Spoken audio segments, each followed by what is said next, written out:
I was surprised. It's not very common for that to happen, so it was definitely a shocker. I actually was kind of thought it was really responsible of him, I guess, because if he felt that he wasn't healthy enough to, or couldn't fulfill all his duties, that if he decided to step down, it kind of showed a lot of wisdom, and I thought it was a good choice. I was a little surprised at first, to be honest. As we all know, it was a pretty unprecedented move by a pope before. But when I was over in Italy in January, they were talking about, a lot of the people there were worried about his health and were concerned about his ability to carry out his responsibilities moving forward.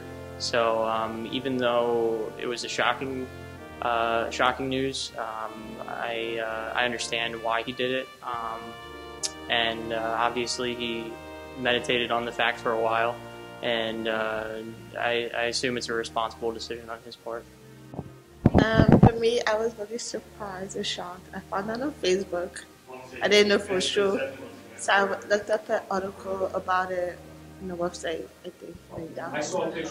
In the next pope, I'm hoping that it will be someone of color, maybe the first Asian pope or the first South American pope, because the Catholic Church is growing in numbers in these places, and I feel like these people need to be represented. Well, I was very shocked because, obviously I have not lived through anything like this before, but I thought that it took a lot of courage to go against what was normally done, to stay there until your death. So it was very, I think, humble of him to realize that he did not have the capacity to lead the church properly, or in his fullest capacity. So I thought it was very courageous.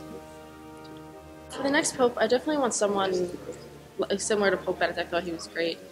Just very kind and just really, he was genuinely looking to help people.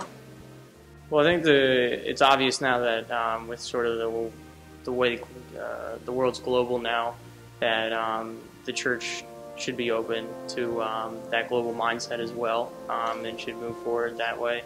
I don't think it's realistic to think that we'll have a pope from North America, but I do think it would be a good step for the church to maybe look outside of Europe, definitely, for the next pope. Obviously, whoever best can fulfill that role, and whoever's intended to by the Holy Spirit, is who should have the position. But I do think that somebody who's very personable and people feel as though they can connect with is important in this day and age, and important to sort of help our church's image at this point in time. Sit nomen Domini benedictum. Adiutorium nostrum in nomine Domini. Benedicat vos omnipotens Deus, Pater et Filius et Spiritus Sanctus.